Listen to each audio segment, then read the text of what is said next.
Bismillahirrahmanirrahim. Assalamu alaikum and a very warm welcome. You are watching Good Morning Public with me और public मुझे कहती है सुहाब सिल. Hope so you guys are doing great और ये सुबह आपके लिए बड़ी बेहतरीन साबित हो. लेकिन उसके लिए you have to wake up early in the morning, जो कि बहुत कम रूटीन है. और सर्दियों में तो सुबह उठना बहुत ही ज़्यादा मुश्किल होता है, लेकिन ऑल दो मुश्किल के बाद ही आसानी है. होपफुली कि अगर आप सुबह टाइम से उठेंगे और टाइम से अपने दिन का आगाज़ करेंगे तो सारे काम अगर टाइम से होंगे तो टाइम से दिन भी ख़त्म हो जाएगा और एक भरपूर नींद लेकर ही अगले दिन का दोबारा से आगाज़ किया जा सकता है. वैसे मैं कल सोच रही थी, कल हम गैदरिंग में बैठे हुए थे तो डिस्कशन आजकल कहीं भी होती है. पहले बच्चे कार्टून्स देखते थे, गेम्स देखते थे, जो कि अब भी बहुत खेलते हैं, लेकिन मैंने एक चीज़ नोट की है कि आप गैदरिंग में बैठी हो, वो किसी भी एज ग्रुप की हो, तो जिस बारे में सबसे ज़्यादा बात की जाती है वो यही है कि क्या पाकिस्तान में 2024 तो शुरू हो गया, क्या इंतखाबात होंगे या नहीं. इस बारे में बहुत चर्चा है, बहुत बात की जा रही है. बट ऑल दो ये सवालिया निशान जो है इसको किसी तरीके से पुर भी किया गया सुप्रीम कोर्ट की जानिब से, लेकिन उसके बावजूद भी एक एम्बिग्विटी जो है वो तमाम लोगों के दिमाग में है. ये स्क्रीन जो है, मैं इसके बारे में हमेशा यही कहती हूँ कि people are glue to the screen now. वो यंगस्टर्स हों, ज़्यादा एज ग्रुप की भी बात करें, बच्चों की बात भी करें, तो हर किसी का इंटरेस्ट यही है कि पाकिस्तानी सियासत में क्या होने जा रहा है. क्योंकि at the end of the day हम ये रियलाइज़ कर चुके हैं कि डायरेक्टली ये चीज़ें कनेक्ट करती हैं इस चीज़ के साथ कि अगर मुल्क में सियासी सूरत हाल बेहतर हो जाएगी तो माशी सूरत हाल भी आहिस्ता आहिस्ता ग्रेजुअली बेहतर होने की जानिब जाएगी. लेकिन रही सही कसर जो है वो 2023 में जब इंटरिम गवर्नमेंट आई और महंगाई जो हमने पीक पे देखी है. आज अपने प्रोग्राम में डिटेल में हम इसी चीज़ पर बात करेंगे कि इंतखाबात का इंतज़ार तो हम कर रहे हैं, लेकिन करंट सिनेरियो में, करंट सिचुएशन में जो आम ले मैन को मसले मसाइल है, क्या उसको अभी भी किसी पार्टी की जानिब से अपने नैरेटिव में एड्रेस किया जा रहा है?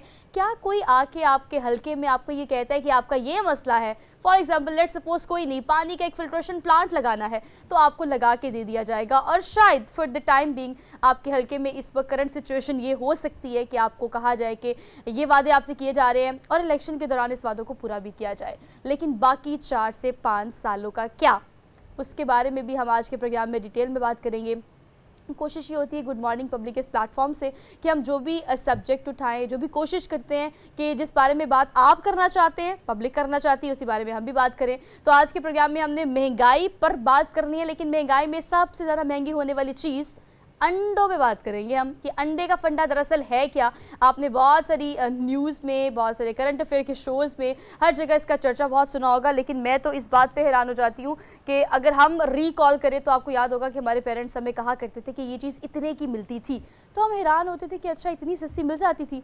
मुझे लगता है कि आगे आने वाली जनरेशन को जब हमने कहना करना ना कि हम अंडा 20 रुपये में ख़रीदते थे, तो उन्होंने कहना अच्छा 20 रुपये में. क्योंकि इस वक्त तो अगर कराची की बात की जाए तो इस वक्त पोल्ट्री इंडस्ट्री जो है वहाँ पर सैलाब के बाद सूरत हाल बहुत ख़राब है.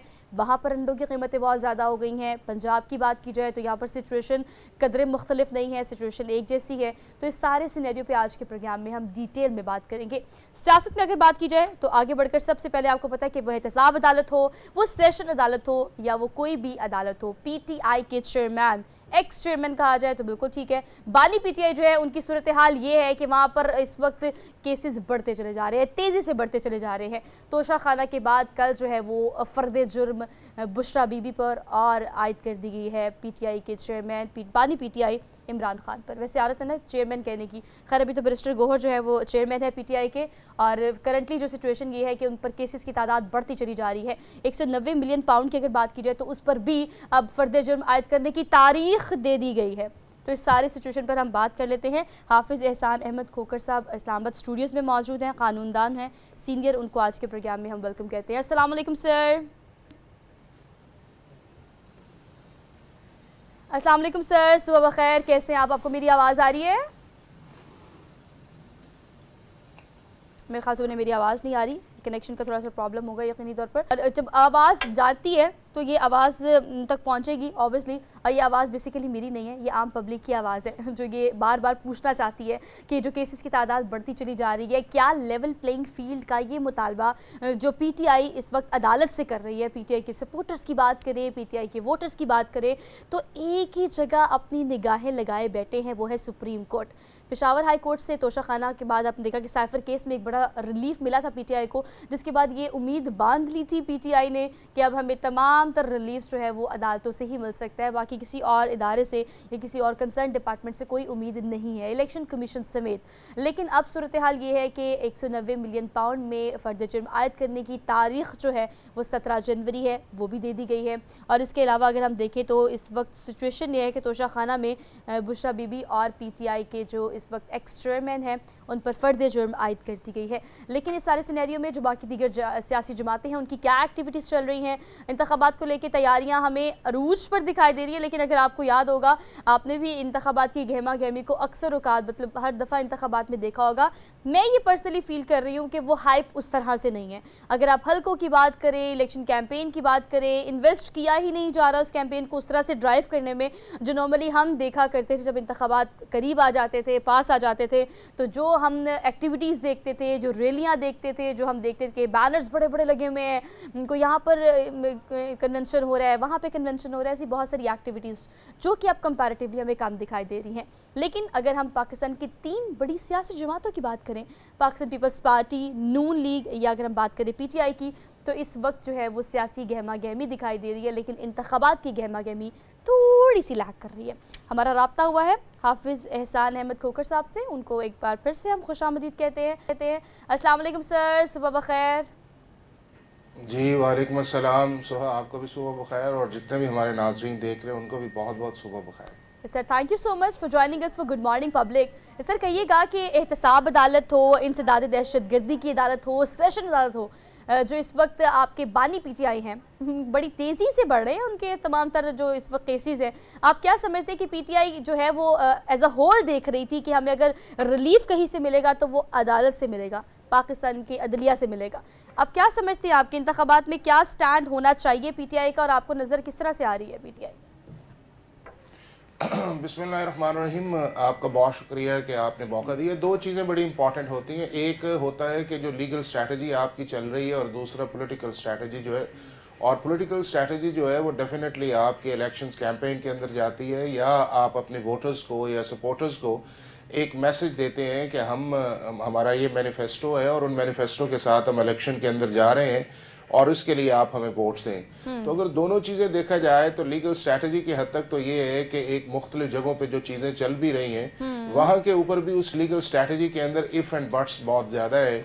आपने देखा कि कभी मामला जो है वो पेशावर हाई कोर्ट के अंदर चला जाता है, पेशावर हाई कोर्ट से वो मामला जो है वो सुप्रीम कोर्ट ऑफ पाकिस्तान के अंदर आ जाता है, और आज भी आप देखिएगा कि सुप्रीम कोर्ट ऑफ पाकिस्तान के अंदर भी प्रोसीडिंग्स आगे नहीं जाएगी जो बल्ले के निशान के ऊपर है, क्योंकि पेशावर हाई कोर्ट के अंदर आज फिर वो केस फिक्स है।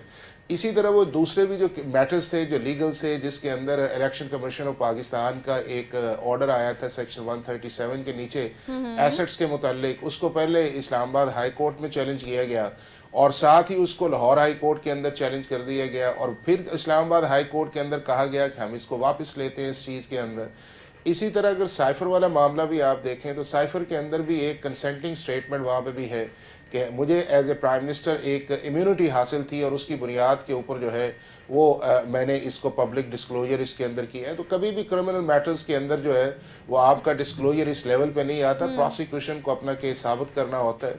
और तीसरी चीज़ जिसकी तरफ आपने इशारा किया, ये तो सारे वो मामलात हैं जो as a prime minister tenure के अंदर हैं, वो किसी स्टेज के ऊपर उनकी इन्वेस्टिगेशन मुकम्मल हुई और वो मामला जो है वो ट्रायल कोर्ट के अंदर आया, और अब ट्रायल कोर्ट के अंदर क्या स्ट्रैटेजी उस चीज़ के अंदर आती है वो एक लीगल बात होगी, चूँकि कल चार्ज जो है वो फ्रेम्स हो गए हैं। अब उसके बाद ये है कि वहाँ के ऊपर किस तरह उसको डिफेंस लिया जाता है कि क्या जो हमें गिफ्ट्स मिले थे वो इन अकॉर्डेंस विद लॉ हमने स्टेट एक्सचेकर से लिए हैं या स्टेट एक्सचेकर को पैसे जमा करवाए हैं, तो ये एक क्वेश्चन मार्क है। और जहाँ तक दूसरा उसके अंदर मामला है जो बल्ले के निशान का, उसको मैंने आपको एक्सप्लेन कर दिया है कि पेशावर हाई कोर्ट अगर फैसला करता है उस चीज़ के अंदर, जो भी फैसला करे कि इलेक्शन कमीशन ऑफ पाकिस्तान के खिलाफ करता है या इलेक्शन कमीशन जो है उसके हक में अंदर करता है, तो ये मामला सुप्रीम कोर्ट ऑफ पाकिस्तान के अंदर आएगा और सुप्रीम कोर्ट ऑफ पाकिस्तान इसको अगले 2-3 दिन के अंदर जो ही पेशावर हाई कोर्ट से फैसला होके आएगा, तो ये जो एक लीगल कन्फ्यूजन इस वक्त है कि क्या PTI को बल्ले का निशान मिलेगा या नहीं मिलेगा, बिल्कुल ठीक कह रहे हैं कि टाइम फ्रेम बहुत बहुत थोड़ा है हमारे पास ना। 13 को तो आपको पता है इलेक्शन कमीशन की जानिब से तमाम तर निशानात जो है वो अलॉट कर दिए जाएंगे और ये उम्मीद जो है वो 2 से 3 दिन की है।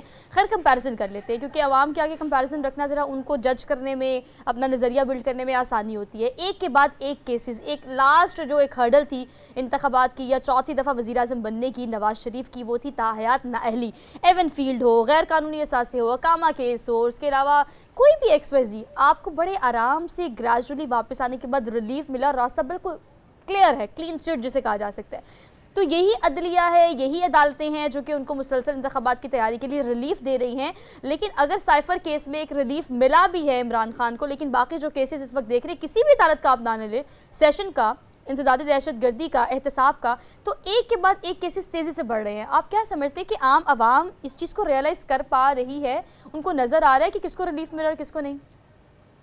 देखें, चीज़ ये है कि हमारे पास इन अदालतों के अलावा ऑप्शन कोई नहीं है। और अदालत जो है, जो रिलीफ का हमने एक कॉन्सेप्ट दिया, हाँ, जो एक चीज़ आपने जिसकी तरफ इशारा किया है वो मियाँ साहब वाला मामला था, उसके अंदर जिस तरह चीज़ें हुई हैं इस तरह चीज़ें नहीं होनी चाहिए थी। और उससे हमारा जो ऑप्टिक्स है क्रिमिनल जस्टिस सिस्टम का, उसके ऊपर बहुत बड़े क्वेश्चन मार्क आए हैं। और दूसरा, उस चीज़ के अंदर जो इम्पोर्टेंट है कि जब आपकी प्रोसिक्यूशन ही बिल्कुल लेट जाए उस चीज़ के अंदर, उसको परसू ही ना करे, फिर अदालत के पास कोई ऑप्शन नहीं है। हाँ, एक चीज़ जो अच्छी हुई है इस चीज़ के अंदर है कि वो जो एक डिस्क्वालिफिकेशन वाला मामला था, जो एक कन्फ्यूजन का शिकार था पिछले 12-14 साल से, 2008 से, कि 62(1)(f के एप्लीकेबल किस तरह होना चाहिए, नहीं होना चाहिए, और सुप्रीम कोर्ट ऑफ पाकिस्तान की जो मुख्तलिफ जजमेंट थी 2012 के अंदर थी, 2015 के अंदर थी, 2018 के अंदर थी, 2019 के अंदर थी, 20 में थी और 23 में थी, जिसमें बड़े बड़े पॉलिटिशियंस थे, जिसमें फैसल वाडा था, यार मोहम्मद रिन था, ख्वाजा आसिफ थे, मियाँ नवाज शरीफ उस केस के अंदर थे, इसाक खाकवानी का एक केस था, अल्लाह भाइयों का केस था।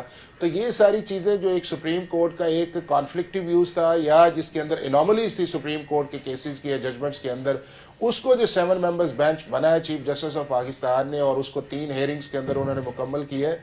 और वो एक फैसला ऐसा है कि जिसके अंदर 3 चीज़ें बड़ी सामने आई हैं। एक ये है कि आपके सामने जो एक कॉन्स्टिट्यूशनल कन्फ्यूजन थी रिगार्डिंग द डिसक्वालिफिकेशन और द क्वालिफिकेशन, वो आई है। दूसरा, पार्लियामेंट की सुप्रीमेसी आई है, लेजिस्लेटिव कॉम्पिटेंसी आई है। और तीसरी जो इस चीज़ के अंदर आई है कि सुप्रीम कोर्ट ने अपनी जजमेंट को जब ओवर रूल किया है, तो उसके अंदर उन्होंने इस चीज़ को माना है कि हमारा काम एक्सीडिंग जुरिसडिक्शन था, हमें री राइटिंग ऑफ द कॉन्स्टिट्यूशन के अंदर भी नहीं जाना चाहिए, और ना ही हमें जो है वो इस लेवल के अंदर जाना चाहिए कि जिसके अंदर रीडिंग इनटू द कॉन्स्टिट्यूशन आए। हमारा काम जो है वो इंटरप्रिटेशन ऑफ द कॉन्स्टिट्यूशन है। तो ये चीज़ें ऐसी हैं, सिस्टम के अंदर अदालत भी है, अदालत के अंदर आपको जाना चाहिए। और ये जो अननेसेसरीली बना हुआ है कि जब हमारे हक के अंदर फैसला आए तो हम इन्हीं अदालतों को जो है बड़ा सपोर्ट करते हैं और कहते हैं कि इससे बेहतर अदालत कोई नहीं है। और अगर कोई चीज़ ऐसी आए, चाहे उसके अंदर जो है वो हमारा अपना फॉल्ट हो या हमारी लीगल स्ट्रैटेजी का फॉल्ट हो, तो सारा बर्डन जो है हम अदालतों के अंदर डालते हैं, ये भी बात मुनासिब नहीं है। और चूंकि हमारा पॉलिटिकल सिस्टम इतना फ्रेजाइल हुआ है पिछले कई सालों से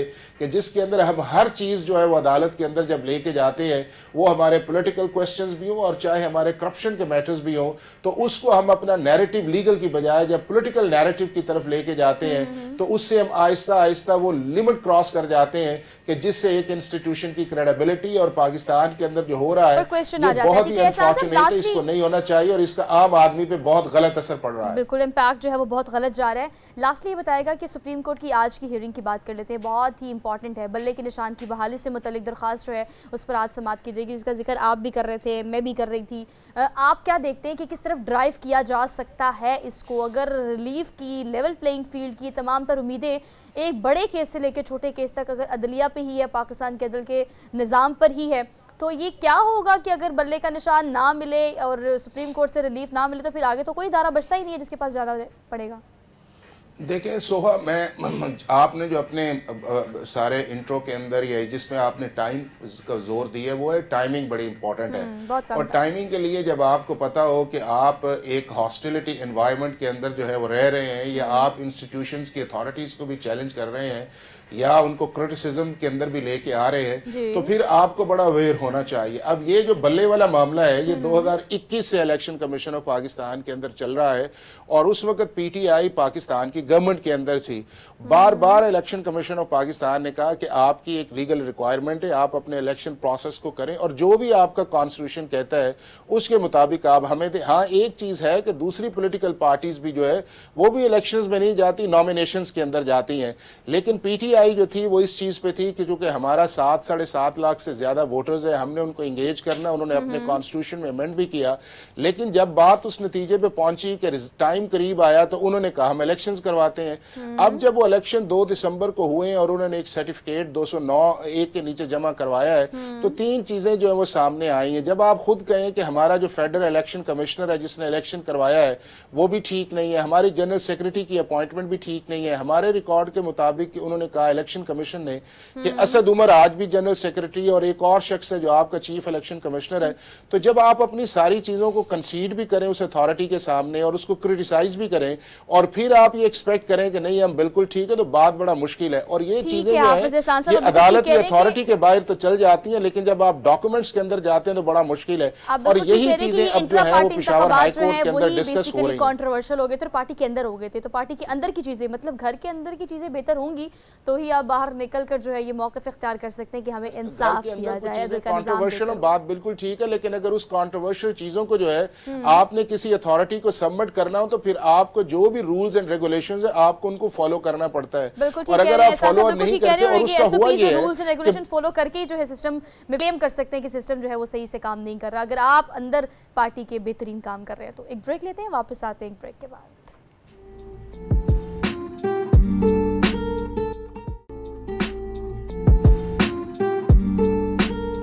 welcome back after the break. So आपकी सुबह और गुड मॉर्निंग पब्लिक का ये पूरा सेट इनकम्प्लीट होता है जब तक हरमीत पाजी जो है वो हमें ज्वाइन नहीं कर लेते। आज वो लेट थे लेकिन उनको वेलकम कहते हैं। अस्सलाम वालेकुम, गुड मॉर्निंग हरमीत, आप क्यों लेट थे पहले बताएं, देर से क्यों आए? वालेकुम सलाम, सत श्री अकाल, गुड मॉर्निंग। एक तो मैं माजरत चाहता हूँ नाजरीन से, और जाहिर बात है इस्लामाबाद में आपको पता है कि बड़े लोगों का बड़ा शहर है, तो यहाँ पे कहीं ना कहीं किसी जगह पर किसी वक्त भी रूट लग सकते हैं, और उस रूट की वजह से कहीं ना कहीं ऑफिस में जाते जाते 15 मिनट भी आप लेट हो सकते हैं, 20 मिनट भी आप लेट हो सकते हैं। तो आप ये समझे कि हम भी उसी की नज़र हो गए थे। चलें कोई बात नहीं, अब आप नज़र आ गए हैं ना, पहले आप उनकी नज़र हो गए थे, अब आप यहाँ नज़र आ गए हैं, यही काफ़ी है। चले हम प्रोग्राम का बाकायदा आगाज़ करते हैं। हमने एक सेगमेंट डिटेल में किया है जो कि इस वक्त टेक्निकलिटीज़ चल रही हैं, हमारी कानूनदान हमारे साथ थे और हमारी अदालतों में जो इस वक्त केसेस चल रहे हैं उस पर हमने डिटेल में तो बात की, आप लोगों से सारा सिनेरियो भी शेयर किया। लेकिन एक और सिनेरियो जो आजकल आप हर जगह देख रहे हैं, काउंट डाउन शुरू हो गया है और आपको पता है कि अब कैलकुलेशन हो रही है भाई किसकी सीट एडजस्टमेंट किसके साथ होगी। और ये एक पजल बॉक्स हमें नजर आ रहा है, इसमें एक पजल उठा के यहाँ से वहाँ फिट किया जा रहा है, वहाँ से उठा के यहाँ फिट किया जा रहा है। नून लीग और कहा जा रहा है कि MQM की सीट एडजस्टमेंट हो चुकी है। नून लीग का होमवर्क कैसा है सिंध में, और सिंध वाले जो लाहौर में डेरे जमा के बैठे हैं उनकी कैलकुलेशन क्या कहती है, इस सारी सूरत हाल पर हम बात कर लेते हैं। माजिद निज़ामी साहब हमारे साथ मौजूद हैं, सीनियर एनालिस्ट हैं, सीनियर सहाफ़ी हैं, इलेक्शन एक्सपर्ट हैं और इनकी कैलकुलेशन भी काफ़ी अच्छी है, तो इनसे भी आज के प्रोग्राम में इनकी कैलकुलेशन जान लेते हैं। अस्सलाम वालेकुम माजिद साहब, सुबह बखैर, कैसे हैं आप? जी वालेकुम सलाम, बहुत शुक्रिया जी आपका, थैंक यू सर। आपका बेहद शुक्रिया टाइम देने के लिए। सर बताइएगा आपकी कैलकुलेशन क्या है बीइंग एन इलेक्शन एक्सपर्ट, और आप क्या समझते हैं कि जो हमारी पार्टीज हाथ पाँव मार रही हैं और देख रही है कि कहाँ से पजल उठा के कहाँ फिट करना है, तो उनकी कैलकुलेशन क्या समझते हैं, कैसी चल रही है? जी फिलहाल तो हमारे पास मुस्लिम लीग नून की ही एक मिसाल है, क्योंकि मुस्लिम लीग नून ये तासुर बनाने में कामयाब हो चुकी है कि आइंदा हुकूमत हमारी है, और इसके साथ साथ हमारे सामने ही है कि तहरीक इंसाफ के सामने अभी बहुत सारी कानूनी और सियासी मुश्किलात हैं। सो पंजाब के अंदर जितने भी इलेक्टेबल्स हैं उन्होंने मुस्लिम लीग नून का ही रुख किया, क्योंकि वो बड़े समझदार होते हैं और उन्हें पता होता है कि कौन सी पार्टी हुकूमत में आने वाली है, तो वो उसी तरफ जाते हैं। 2018 में ये सारे लोग पीटीआई की तरफ आ रहे थे, अब इस इलेक्शन में ये सारे पीटीआई को छोड़ के मुस्लिम लीग नून की तरफ जा रहे हैं। तो जब बहुत सारे लोग एक पार्टी में इकट्ठे हो जाते हैं तो फिर ये सीट एडजस्टमेंट का मामला आता है, किसको टिकट मिलनी है, किसको नहीं मिलनी, किसको कितना नाराज करना है, किसको नाराज करना अफोर्डेबल है भी या नहीं है। तो ये सारी चीजों को लेके मुस्लिम लीग नून ने 2 तरह की सीट एडजस्टमेंट्स करने की प्लानिंग की हुई है। एक तो ये है कि पंजाब में वो इस्तेहकाम पाकिस्तान पार्टी के साथ सीट एडजस्टमेंट कर रहे हैं। दूसरा ये कि एमक्यूएम के साथ वो सिंध में, खसूसन जो कराची है शहरी सिंध, उसके अंदर वो सीट एडजस्टमेंट कर रहे हैं। वहां पर अभी तक जो खबरें सामने आ रही हैं उसमें काफी हद तक मामला क्लियर हो चुका है कि एमएनए की जो सीट है जिसपे शहबाज शरीफ आ रहे हैं, उसके नीचे जो विंग्स हैं उसके जो एमपीएस की सीट्स हैं वो एमक्यूएम के पास चली जाएंगी और ऊपर मियां शहबाज शरीफ कंटेस्ट कर लेंगे। तो माजिद इस तरह निज़ामी साहब, अगर हम देखें, आप को याद होगा कि नून लीग की जानिब से एक बयान जारी किया गया था कि इससे कबल जो था कि सीट एडजस्टमेंट के हवाले से कहीं ना कहीं वो साइड पे हो रहे थे, और फिर ये भी खबरें आई कि एक पैगाम भी किया कि ये इस्तेहकाम जो है, अपनी ज़िंदगी में इस्तेहकाम लाना है तो इस्तेहकाम को एडजस्ट करना होगा। तो आपको क्या लगता है, इस्तेहकाम के आने के बाद अब नून लीग के जो बहुत से अराकीन है जिनके गिले शिकवे हम सोशल मीडिया पे देखते रहते हैं, तो क्या वो गिले शिकवे मजीद ज्यादा होंगे या आपको लगता है कि उनको फिर कहीं ना कहीं किसी और जगह एडजस्ट कर दिया जाएगा? जी, ये बड़ी इंटरेस्टिंग बात है। उसकी वजह ये कि इस्तेहकाम पाकिस्तान पार्टी को जब लॉन्च किया गया था तो वो प्योर इलेक्टेबल्स हैं, उनका कोई नजरियाती वोट नहीं है। तो इसलिए जब इलेक्टेबल किसी पार्टी के साथ जुड़ता है तो फिर ही वो विनिंग कॉम्बिनेशन में आता है। जी। इसलिए पहले मुस्लिम लीग नून इनको सीरियस नहीं ले रही थी, फिर ये बात दुरुस्त है कि मुस्लिम लीग नून को समझाया गया कि आप इन्हें सीरियस लें। फिर मुस्लिम लीग नून ने इनके साथ बैठ के लिस्टों की शेयरिंग की, बातचीत की। तो अब ऐसे लग रहा है कि तकरीबन 10 के आसपास जो सीटें हैं कौमी और सूबाई असम्बली की, वहां पर कोई ना कोई मैनेजमेंट हो जाएगी। उसकी अच्छा वजह हमारे ये है साहब, कि सॉरी फॉर लाहौर में, इंटरप्शन, लेकिन चले ये साजिश अल्फाज में मैच फिक्स होता है, इलेक्शन फिक्स है? देखिए अभी तक जो मामलात हैं उसमें सियासी जमातें इलेक्शन से पहले तैयारी तो भरपूर करती हैं सो दैट उन्हें पोलिंग डे के ऊपर मुश्किल ना हो। बेसिकली अब पाकिस्तान की इलेक्शंस की जो पॉलिटिक्स है वो इसलिए चेंज हो रही है कि पोलिंग डे के ऊपर आप बहुत ज्यादा चीजें मैनेज नहीं कर सकते। बिल्कुल तो ठीक। इसलिए इलेक्शन से पहले ही सारी प्लानिंग करनी होती है कि किस हिसाब से आप वहां तक जा रहे हैं, क्योंकि पोलिंग डे के ऊपर अगर किसी भी जमात के हामी निकल आए वोट डालने के लिए तो फिर रिजल्ट्स चेंज हो सकते हैं। तो इसलिए जमातें ज्यादा मेहनत जो है वो इस मरहले में करती हैं इलेक्शन से 1 महीना पहले, कि वो टिकट्स अच्छे से अच्छे लोगों को दें, धड़ों को साथ मिला लें, बरातियों को नाराज ना होने दें। जो लोग नाराज हो रहे हैं उनको कहें हम आपको सेनेट में एडजस्ट कर देंगे, हम आपको लोकल गवर्नमेंट में एडजस्ट कर देंगे। तो इस तरह के वादे करके फिर वो अपने कॉम्बिनेशंस बनाते हैं सो दैट वो जब तो सर पोलिंग डे पे आवाम के पास जाए तो उन्हें फिर कोई मुश्किल का सामना ना हो। चलिए सर, वो तो फाइनल डे माजिद निज़ामी साहब, अगर हम देखें जो सारी सूरत हाल है, आप भी जाते हैं हलकों में, जाके देखते हैं, हम भी जाके सर्वे करके लोगों से पूछते हैं, फिर लोगों के साथ साथ जो जितने कैंडिडेट हैं उनसे भी पूछते हैं, तो वो खुद सब कभी कभी उनको भी लगता है कि शायद इलेक्शन जो है आगे पीछे हो सकते हैं। अब आपको क्या लगता है कि नून लीग के लिए जो बड़ा सरप्राइज सुप्रीम कोर्ट ने दी और फिर खुशियां जो है वो हमने देखी स्क्रीन, टेलीविजन और सोशल मीडिया पे जो मनाई गई हैं, अब आपको क्या लगता है कि एक पॉजिटिव रिस्पांस यानी साइन दे दिया गया कि इलेक्शन होने और 8 फरवरी को ही होने हैं? जी, मुझे लग रहा है कि ये इसी कंफ्यूजन में और इसी जो मामलात हैं इन्हीं के दरमियान ही इलेक्शंस हो जाएंगे। बेसिकली ये जो इलेक्शंस हैं इसके अंदर हमने देखा है कि नेशनल मीडिया या जो अखबारात और टीवी की दुनिया है उससे निकलकर सोशल मीडिया इसका एक बहुत बड़ा मैदान है। सोशल मीडिया का एक नेगेटिव इम्पैक्ट ये भी होता है कि वहां पर फेक न्यूज, कंफ्यूजन बहुत ज्यादा होती है। तो इस इलेक्शन में हमें ये सारी चीजें नजर आएंगी। हमारे पास फेक न्यूज भी होगी और इसके साथ साथ हमारे पास ऐसी आरा भी आएंगी कि जिसमें लोग कहेंगे इलेक्शंस नहीं हो रहे हैं। उसकी वजह ये कि हमारे पास 2 ऐसी मिसालें हैं, पंजाब असम्बली की और खैबर पख्तूनख्वा की, जिसके अंदर माजिद निज़ामी साहब, एक चीज आप इस वक्त अगर सारी सिचुएशन को देखें, हम देखने के कागजात पहले मुस्तरद हुए, फिर मंजूर हुए, अब मामला ये है कि हमारे बड़े प्यारे भाई हैं वो सरगोदा से पीटीआई का इलेक्शन वो लड़ने वाले थे, नामजदगी सब कुछ हो चुका था, अचानक वो इस्लामाबाद एयरपोर्ट पे उतरते हैं और फिर वहां से गायब हुए, और गायब होने के बाद फिर मामला इस्लामाबाद हाईकोर्ट की तरफ जाता है। अब्दुल्ला कोल्लू की बात कर रहा हूं मैं, और रात को उनका एक मैसेज आता है कि भाई साहब मैं मुजम्मत करता हूं और मैं पार्टी छोड़ देता हूं। तो ये वाला सीन, अभी ये मुजम्मत वाला सीन आगे भी आपको लगता है कि ये कंटिन्यू इसी तरह रहेगा जिन जिनके कागजात मंजूर हो गए? सर जी बिल्कुल, ये जो मैंने आपसे पहले अर्ज किया कि इलेक्शन डे की जो मैनेजमेंट है वो अब मुश्किल होती जा रही है। इसलिए जितनी भी प्लानिंग है या इलेक्शन मैनेजमेंट है वो इलेक्शन से 1 महीना पहले 13 तारीख तक होगी, जब पार्टीज ने अपने कैंडिडेट्स को टिकट अलॉट करने हैं। ये सारी मैनूवरिंग जो है ये 13 तारीख तक होगी, सो दैट वो सारे के सारे कैंडिडेट्स जिनके ऊपर नजर है या जो पोटेंशियल कैंडिडेट्स हैं या जो ऑपोजिशन को रिप्रेजेंट कर रहे हैं, उनको किस हद तक दबाया जा सकता है। तो ये सारे मसले अभी हमें 5 से 7 दिन में हल होते नजर आएंगे, क्योंकि उसके बाद फिर जब कैंडिडेट्स को निशान मिल जाएंगे तो फिर उसके बाद ये चीजें अच्छा भाई हाथ साहब, में निशानात की हम बात कर रहे हैं, एक फहरिस्त जो है वो इलेक्शन कमीशन की जानिब से जारी की गई है जिसमें पीटीआई का नाम ही शामिल नहीं किया गया। We are not like in a favour of PTI, obviously we need to be neutral on screen. तो हम किसी पार्टी के झुकाव की तो बात कर ही नहीं रहे, लेकिन अगर लेवल प्लेइंग फील्ड की बात करें तो कंपैरिजन पे बात आ जाती है। इस वक्त आप क्या समझ रहे हैं कि आज सुप्रीम कोर्ट का हम फैसला आना है बल्ले के निशान को लेके, तो ये कितना एक लूप होल हो सकता है पीटीआई के लिए if they are not getting that बल्ला? जी बिल्कुल, इसमें मेरी जाती राय में तो पीटीआई को इस तरह की हमाकत नहीं करनी चाहिए थी। उसकी वजह ये कि जब आपके ऊपर मुश्किलात हों तो आप अपनी मुश्किलात में खुद एक इजाफा ना करें। इलेक्शन कमीशन के अंदर 175 जमातें हैं जिनमें इंतहाई छोटी छोटी जमातें भी हैं, लेकिन वो भी अपने इलेक्शंस करवाती हैं, उन्होंने अपने कागजात पूरे रखे होते हैं, अपने सदर नायब सदर वो मुंतखब करते हैं, जो भी उनके मामलात हैं। फॉर्मेलिटी तो से इसलिए तहरीक इंसाफ को इस मामले में ख्याल करना चाहिए था, ये अपनी मुश्किलात में इजाफा करने वाली ही बात है। अब इसके बाद रही बात ये कि इलेक्शन में अगर उन्हें निशान नहीं मिलता, सो मेरा ख्याल है कि ये बहस अब इस चीज से आगे निकल चुकी है कि बैलेट पेपर पे बल्ला होगा या नहीं होगा, क्योंकि पीटीआई का वोटर सपोर्टर जो है वो जहनी तौर पे इस चीज के लिए तैयार है कि उसने 8 फरवरी को बल्ले को वोट नहीं डालना, क्योंकि वो नहीं होगा।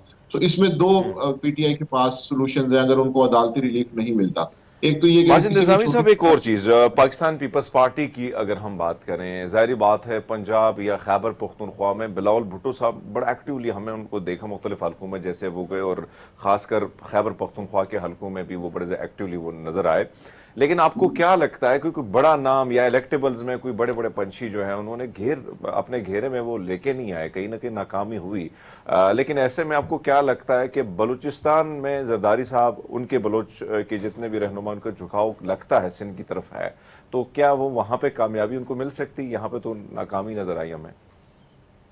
जी ये बड़ा इंटरेस्टिंग सवाल इसलिए है कि बलूचिस्तान के अंदर इलेक्शन के लिए तैयारी करना या केपी के अंदर तैयारी करना बिल्कुल मैटर करता है, लेकिन जब उसका कंपैरिजन हम पंजाब से करते हैं तो पंजाब में जो नंबर ऑफ सीट्स है वो मोर देन है। अगर पंजाब में पीपल्स पार्टी कामयाब नहीं हो रही, जो कि ऐसे लग रहा है, उसकी वजह ये कि 10 साल का जो बैगेज है वो 30 दिन में उसको नहीं साफ किया जा सकता या उस हवाले से प्लानिंग नहीं की जा सकती। तो अगर उनको पंजाब के अंदर शिकस्त होगी तो फिर बलूचिस्तान की तो 16 सीटें हैं, वहां से इम्पैक्ट जरूर आएगा, बट वो नंबर गवर्नमेंट बनाने के लिए कोई इतने ज्यादा नहीं हो सकते। ठीक है माजिद साहब, थैंक यू सो मच। आप बिल्कुल ठीक कह रहे हैं कि पंचमार्क है ना, कंपैरेटिवली वो काफी बड़ा है, लेकिन वोटर जो है हरमीत वो कितना क्लियर है ये हमें इलेक्शन डे पर ही पता चलेगा। एक ब्रेक लेते हैं, वापस आते हैं ब्रेक के बाद।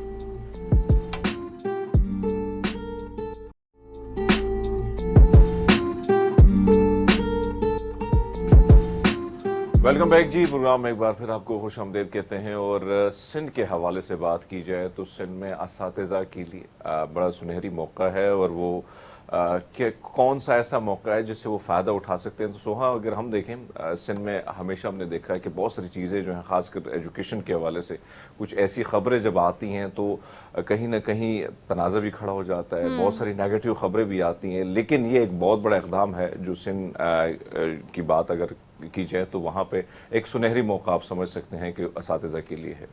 और ये लाइसेंस जो है हरमीत, इसके लिए बाकायदा तौर पर एक प्रॉपर प्रोसीजर है, और 11 को जो है वो तारीख रखी गई है कि इसके 11 जनवरी को टेस्ट होंगे, उसके बाद आपको लाइसेंस मिलेगा, जिसके बाद एलिमेंट्री और बहुत सारी ऐसे ग्रेड्स जो हैं मिलने के बाद उन असातिज़ा के लिए मज़ीद आगे क्या मौक़े हो सकते हैं। क्योंकि हम जब भी बात करते हैं ना, हम सिंध के करिकुलम की बात करें, सिंध के टीचिंग निज़ाम की बात करें, और हम सिंध के एजुकेशन सिस्टम की बात करें, तो हम उसका पंजाब से बहुत कंपैरिजन करते हैं। और हमेशा अगर आम बच्चा भी बात करें तो वो ये कहता है कि नहीं लाहौर बहुत मुश्किल मुश्किल है, पंजाब बोर्ड बहुत मुश्किल है और सिंध की पढ़ाई बहुत आसान है, इस तरह की बहुत सारी बातें एक आम ग्रुप्स में होती रहती हैं। लेकिन इसकी ग्राउंड रियलिटी क्या है, वहाँ पर टीचर्स को ट्रेन करने के लिए, लाइसेंस देने के लिए ये अपॉर्चुनिटी टीचर्स जो हैं वो किस तरह से कैश कर सकते हैं, इस पर हम बात कर लेते हैं।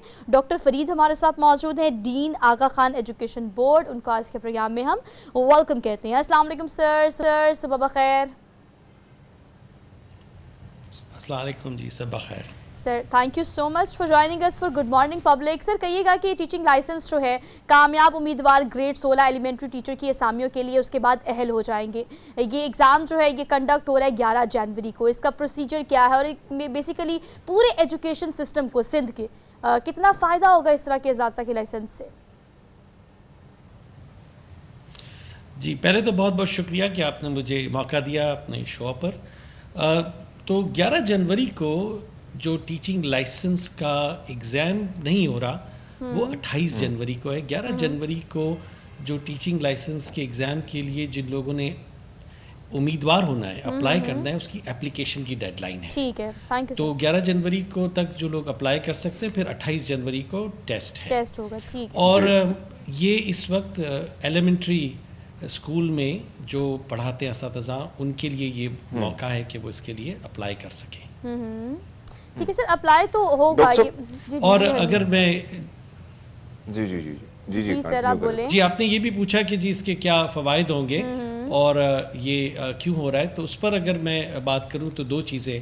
पहली तो बात ये कि हम सब जानते हैं, आपने भी पहले इसको कहा कि जी असातिज़ा की बहुत अहमियत होती है किसी भी एजुकेशन सिस्टम की क्वालिटी पर, कि वो कितना अच्छा एक सिस्टम होता है। दुनिया भर में जहाँ भी हम अगर देखें कि अगर अच्छा तालीमी निज़ाम है तो उसकी बहुत बड़ी वजह यह है कि असातिज़ा अच्छे हैं।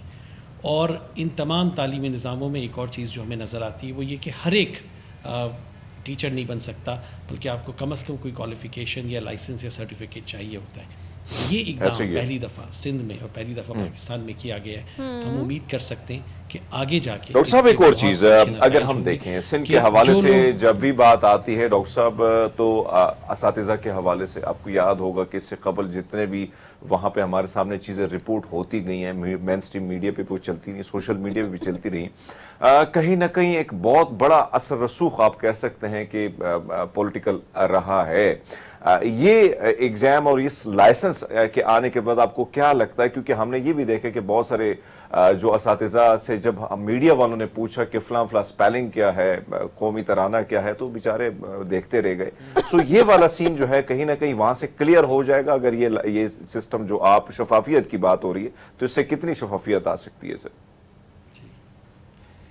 ओके, तो दो चीज़ें। एक तो जिसको कहते हैं ना जी 1000 miles journey begins with the first step, इसको आपको फर्स्ट स्टेप देखना होगा। 1.5 लाख टीचर्स हैं, अभी तो हम सिर्फ चंद 100 टीचर्स की बात कर रहे हैं, चंद हज़ार टीचर्स की बात कर रहे हैं, लेकिन आपने एक सही रास्ता इख्तियार कर लिया है। और अगर हम उस पर चलते रहें तो चंद सालों में ज़रूर हम उस मकाम पर पहुंच सकते हैं कि जहां पर आप जब दोबारा टीचर्स के पास जाएंगे तो आप उनसे इम्प्रेस होंगे, और जिस तरह की आपने जो अभी बात की वो हमें नहीं करनी पड़ेगी। लेकिन इस वक्त जो चीज़ इंपॉर्टेंट है वो ये समझने की कि पहला कदम लिया गया है कि हम टीचर लाइसेंस की तरफ जा रहे हैं।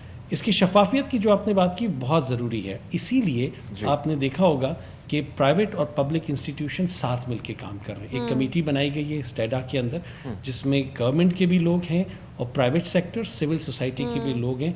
वो इसको एक ओवरसाइट प्रोवाइड कर रहे हैं, एक एक कदम पर वो उस पर नज़र रखे हुए।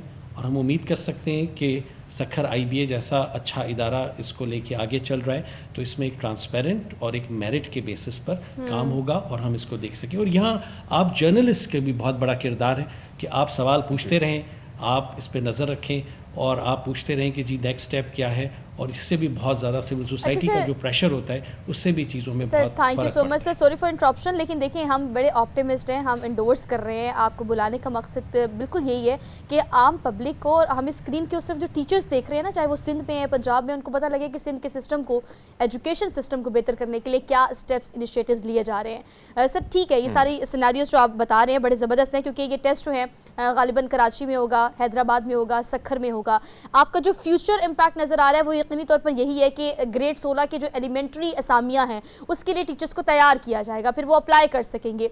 वो वैकेंसीज हमारे पास मौजूद हैं? क्योंकि अगर इस वक्त करंट सिचुएशन को भी तो एड्रेस करना ज़रूरी है ना सर। अगर हम मुस्तकबिल बेहतर करने की बात करें, गोर स्कूल जो है आपको पता है कितने ज़्यादा हैं, असातिज़ा आते हैं, अटेंडेंस लगाते हैं, चले जाते हैं, सिस्टम ख़राब है, बहुत ज़्यादा ख़राब है, थोड़ा भी नहीं बहुत ज़्यादा ख़राब है।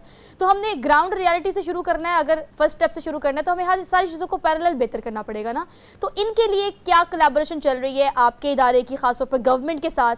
क्योंकि हमने चीज़ों को हर चीज़ को एड्रेस करना है, सिर्फ हमने एक लाइसेंस दे के टीचर्स को तैयार तो नहीं कर देना, बाकी उनके पास आगे जगह है भी या नहीं, इस सिस्टम को भी देखना पड़ेगा। बिल्कुल ठीक कहा आपने। और किसी भी सिस्टम में असातिज़ा एक बहुत बड़ा किरदार अदा करते हैं, मगर एक किरदार अदा करते हैं। आपने बिल्कुल ठीक कहा कि निसाब को भी देखना है, एग्जामिनेशन सिस्टम को भी देखना है, लेकिन आई थिंक जो चीज़ हमें नज़र आ रही है वो गवर्नमेंट की सीरियसनेस नज़र आ रही है इस स्टेप से। अब उस सीरियसनेस पे उनको कायम रखना, उन पे सवालात पूछना। अब देखिए निसाब में भी गवर्नमेंट ने अब काम शुरू किया है कि जो नेशनल करिकुलम से कुछ सब्जेक्ट्स सिंध गवर्नमेंट ने एग्री किए, अब इस वक्त रिव्यू हो रहा है कि किस तरह दोनों करिकुलम को मिला के उसको बेहतर कर सके। मुझे पता चला है कि एग्ज़ामिनेशन सिस्टम पर भी गवर्नमेंट काम कर रही है और आगा खान एग्ज़ामिनेशन बोर्ड के साथ ही वो उस पर कुछ ताल्लुकात कायम कर रही है ताकि बाकी बोर्ड्स के साथ काम कर सके। सो ये आपका बिल्कुल कहना बजाय कि एक जामा इसका एक प्लान होना चाहिए जिसमें इंफ्रास्ट्रक्चर भी देखा जाए, एक्सेस भी देखा जाए, टीचर एजुकेशन भी, एग्जामिनेशन भी, और ये हमें इसी तरह से करना चाहिए ताकि हम आगे बढ़ सकें। जी जी जी डॉक्टर साहब, आपने बड़ी खूबसूरत बात की कि हम पहली बार देख रहे हैं कि प्राइवेट सेक्टर, गवर्नमेंट सेक्टर एक पेज पर हैं और अल्लाह करे कि पेज माजी की तरह ना फटे और इसी तरह कायम मुदायम हो। लेकिन आपसे जानना चाहेंगे, जो गवर्नमेंट की तरफ आना चाह रहे मुख्तलिफ टीचर को आप जो फरमा रहे कि लाइसेंस और फिर कहीं ना कहीं ये टेस्ट वगैरह जो होगा, लेकिन इसमें प्राइवेट कॉलेज स्कूल की अगर हम बात करें तो उनके हवाले से क्या मामलात होंगे? क्या वो भी इसका हिस्सा बन सकेंगे या सिर्फ गवर्नमेंट के लिए ही है? इस वक्त फर्स्ट स्टेप में ये सिर्फ गवर्नमेंट के लिए है, लेकिन मुझे ये आपको बताते हुए खुशी हो रही है कि मई के मंथ में जब ये पॉलिसी बनी थी और पब्लिक अनाउंसमेंट हुई थी, तो चूँकि हम इन्वॉल्व थे, हमारे पास कई प्राइवेट सेक्टर के स्कूल्स और सिस्टम्स आए थे और उन्होंने हमसे पूछा था कि हम भी चाहते हैं कि प्राइवेट सेक्टर में भी एक मिनिमम स्टैंडर्ड्स हो, किसी तरह की सर्टिफिकेशन हो, तो आप इसमें हमारी मदद करें। हम उनके साथ काम भी कर रहे हैं और मुझे लगता है कि अगर ये गवर्नमेंट सेक्टर में सक्सेसफुल हुआ तो प्राइवेट सेक्टर भी उस पर ज़रूर आ सकता है। लेकिन इस वक्त ये गवर्नमेंट सेक्टर के लिए, प्राइवेट सेक्टर के लिए नहीं है, लेकिन होना चाहिए और आई एम श्योर आगे चल के ये होगा। अच्छा सर, ये भी बताएगा, being a dean of Aga Khan education, अभी हम जो देख रहे हैं आपकी सारी सिचुएशन, क्योंकि आप बड़ा आगा खान एजुकेशन अगर इटसेल्फ बोर्ड की बात की जाए तो ये इनिशिएटिव बहुत अप्रिशिएटेबल है, लेकिन इससे पहले के सिनेरियो जैसे आपने क्लियर किया कि 11 को वो आपकी दरख्वास्तें जो है वो ली जाएंगी, 28 जनवरी को जो है वो कंडक्ट किया जाएगा, इसकी तैयारी, इसका जो है वो सारा ट्रेनिंग सिस्टम, जो साथ को इसके लिए तैयार करना, लूप में लेना, लाइन अप करना, उसके लिए सर किस तरह का सिस्टम जो है उस पर काम किया जा रहा है? बिल्कुल, तो इसमें 2-3 चीज़ें। एक तो ये कि ये जो इम्तिहान होगा इसमें इनसे जो सवालात होंगे वो बीएड करिकुलम के बेस पर होंगे, इसीलिए ये ज़रूरी है कि जो लोग अप्लाई करेंगे उनके पास बीएड होना ज़रूरी है। सो हम ऑलरेडी ये चाहते हैं कि एक उनके पास तालीम की डिग्री होगी, बैचलर्स इन एजुकेशन की। तो ये जो 28 को टेस्ट होगा ये उसको नज़र में रख के बनाया जा रहा है कि आपको जो पढ़ाया गया है बैचलर्स ऑफ एजुकेशन में वो आपको कितना आता है और उसके बारे में आप क्या जानते हैं। दूसरी चीज़, एक मॉडल पेपर भी शाया किया जाएगा जिससे लोगों को अंदाज़ा हो जाएगा कि किस किस्म का ये पेपर होगा। कोई बज़ाते खुद इससे ज़रूरत नहीं होगी कि कोई और खाल ट्रेनिंग ली जाए। जिस भी तालिब इल्म ने अपनी डिग्री अच्छी तरह से की है, पढ़ाई की है, शौक़ रखते हैं, वो इस टेस्ट के लिए अपीयर भी हो सकते हैं और मुझे यकीन है पास भी हो सकते हैं। तो ये बीएड करिकुलम के ऊपर होगा, इसका कोई अलग से करिकुलम नहीं होगा जिस पे इनको ट्रेनिंग लेने की ज़रूरत होगी। अच्छा सर, लास्टली मैंने बस आपसे ये पूछना है, जैसे कि आपने कहा कि आपके इस कंडक्शन की और आपके इस इम्तिहान की एक शर्त ये है कि आपका बीएड होना ज़रूरी है, ताकि ऑलरेडी आपका एक डिग्री आपके पास तो फिर उसी का फॉलोअप ही होगा कि आपको लाइसेंस मिलेगा इस टेस्ट के बाद। तो क्या सर, अगर हम ये आपने खुद ही बताया कि ये सारी चीज़ें करने के बाद, ये लाइसेंस मिलने के बाद आप ग्रेड 16 के एलिमेंट्री के असामियों के लिए अहल हो जाएंगे, तो क्या ये शर्त गवर्नमेंट के इदारे भी रखेंगे कि आपके पास ये टेस्ट या ये लाइसेंस होना चाहिए जो कि इस वक्त आप देने जा रहे हैं असातिज़ा को? क्या इसको शर्त के तौर पे रखा जाएगा, या ये एक इजाफी ग्रेड हो सकता है कि भाई आपके पास अगर ये वाला लाइसेंस होगा तो ये एक प्लस पॉइंट हो सकता है? इसको आगे किस तरह से लेके जाएंगे? सो इस वक्त इसको एज एन इंसेंटिव दिया गया है कि अगर आप ये लाइसेंस जी। लेते हैं तो ग्रेड 14 के बजाय आपको ग्रेड 16 मिलेगा। ठीक है। मगर ये बड़ा ज़रूरी है जानना कि जो लोग लाइसेंस नहीं लेते उनकी जॉब्स पे कोई फ़र्क नहीं पड़ेगा, उनकी जॉब्स को कोई नुकसान नहीं yes, होगा, कोई yes. उनसे नहीं कहेगा जी अब आप कल से नहीं पढ़ा सकते। ठीक है। तो ये हम अगेन स्टेप बाय स्टेप लेना चाह रहे हैं, किसी को थ्रेट नहीं करना चाह रहे, सिस्टम को इंसेंटिव के थ्रू इम्प्रूव करना चाहते हैं। तो जो लेंगे वो अहल हो जाएंगे कि वो जो 16 ग्रेड की आसामियाँ हैं वहाँ पर जा सके 14 ग्रेड के बजाय, ये उनके लिए We incentive got it, sir. और We got it. आगे चल के मुझे लगता है कि और लोग भी करेंगे। तो ये किसी के ऊपर शर्त नहीं है, ना किसी के ऊपर ये ज़बरदस्ती है कि ये जी एक प्लस लाइसेंस पॉइंट लेना हो ज़रूरी सकता है, जो कि बहुत अच्छी बात भी है। Doctor Farid, thank you so much for being here. और जितने भी आपने आपकी ऑब्वियसली टीचर्स की ट्रेनिंग के लिए और उनके सिस्टम को बेहतर करने के लिए, एजुकेशन सिस्टम को बेहतर करने के लिए ये स्टेप जो है वो वाकई तौर पर अच्छा साबित हो सकता है। एक ब्रेक लेते हैं, वापस आते हैं ब्रेक के बाद।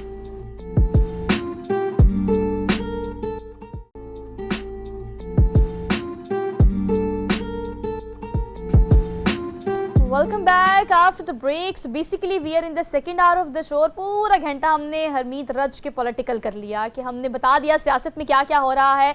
और हमारा बिल्कुल ये मकसद नहीं है कि हम आपकी मॉर्निंग बिल्कुल सियासी कर दें, क्योंकि सारा दिन आपने सियासत पे बात करनी होती है। चलिए जी, आज हम याद कर लेते हैं मौसीकी की दुनिया की अगर हम बात करें, गुलकारी की दुनिया की अगर हम बात करें, कुछ ऐसे चेहरे, कुछ ऐसी आवाज़ें हैं जो कि रहती दुनिया तक अमर रहेंगी।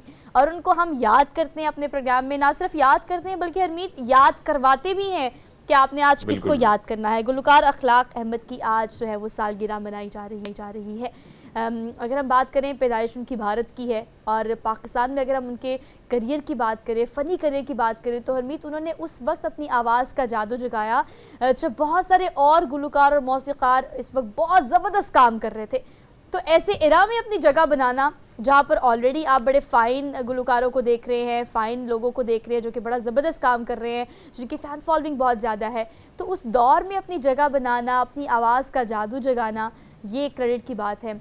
बहुत सारी फिल्मों में उन्होंने बेहतरीन गाने गाए, प्लेबैक सिंगिंग की, और उनके जो फ़ैन्स हैं, उनके जो देखने वाले हैं, वो आज भी जब उनको सुनते हैं तो वो उनकी जो आवाज़ का सहर है, यकीनी तौर पर वो ऐसी तारी रहता है, वो आपका दिमाग हो, आपका दिल हो या आपकी ज़ात हो। तो आज हम उनको याद कर अगर रहे हम हैं। देखें, आपने दुरुस्त बात की कि एक ऐसा वक्त, हर एक एरा नए कलाकार, गुलकार के लिए, कलाकार के लिए बड़ा मुश्किल वक्त होता है, जो आते हैं और अपनी जगह बनाने के लिए बड़ी मेहनत तो करनी पड़ती है। मेहनत के बगैर तो इस मुकाम पर पहुंचना बड़ा मुश्किल है। लेकिन गुलकार अखलाक अहमद की आपने बात की, इसमें कोई शक नहीं है कि एक तरफ तो फिल्म इंडस्ट्री जहां उरूज पर थी, फिर उन गुलकारों की डिमांड ज़्यादा थी जो कहीं ना कहीं जिनके गाने बड़े मकबूल हो चुके थे, उन्हीं के बीच में रहकर अपनी जगह बनाना, और फिर ना सिर्फ जगह बनाना बल्कि अपने आप को मनवाना, ये बहुत बड़ी बात थी। और एक तरफ तो आप इनकी पर्सनालिटी देखें तो बड़ी खूबसूरत पर्सनालिटी इनकी थी, खूबसूरत शख्सियत के मालिक थे। बिल्कुल उस वक्त के जितने भी हीरोज़ हमारे सामने आते, उनकी जो तस्वीर हमारे सामने आती, तो कहीं ना कहीं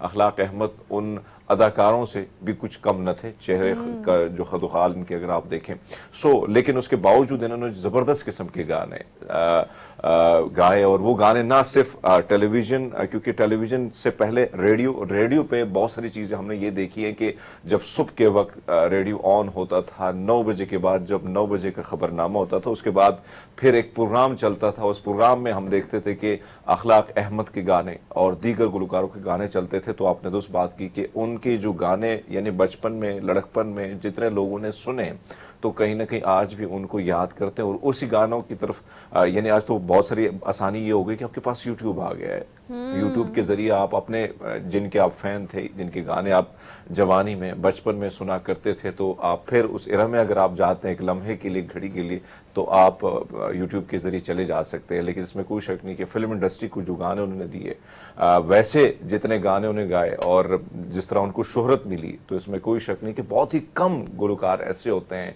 जिनको बड़े कलील मुद्दत में उनका एक ऐसा टाइम, एक ऐसा वक्त उनको मिल जाता है, जो वक्त जो है वो जिस वक्त की वजह से फिर उनको हमेशा याद भी रखा जाता है। लेकिन हरमीत, आपने वो ज़माना याद करा दिया कि चलिए अभी तो यूट्यूब खोला, एक क्लिक किया, आपने कोई स्पॉटिफाई खोला, एक क्लिक किया और आपने सारे गाने सुन लिए। लेकिन जो कैसेट का ज़माना है, जो सीडीज़ का, डीवीडीज़ का ज़माना है, उस ज़माने में भी इनकी जो फ़ैन फॉलोइंग है बड़ी तादाद में, उनको सुनने के लिए डेस्परेटली मुझे लगता है इन सारी चीज़ों को कलेक्ट करके रखा जाता था। और जब हम गानों की बात करें तो एक गाना तो हरमीत आपको भी याद होगा, हरमीत म्यूज़िक ज़्यादा होता था, आपको पता है ना उस तरह की मूवीज़ में। और अगर हम इनकी मूवीज़ की बात करें तो आपको पता है कि 170 से ज़ायद गाने इन्होंने मुख्तलिफ 80 से ज़ायद मूवीज़ में फिल्मों में इन्होंने गाए। और एट दी एंड आपको पता है कि ब्लड कैंसर जैसा मूजी मरज़ जो है वो उनको लाहक हुआ और वो इस शहाने फ़ानी से कूच करके आज हम उनको याद कर रहे हैं, उनके लिए दुआएं खैर करते हैं और उनके फैंस जो पर आज भी उनको वैसे याद करते हैं जब उनका गाना सुनते होंगे।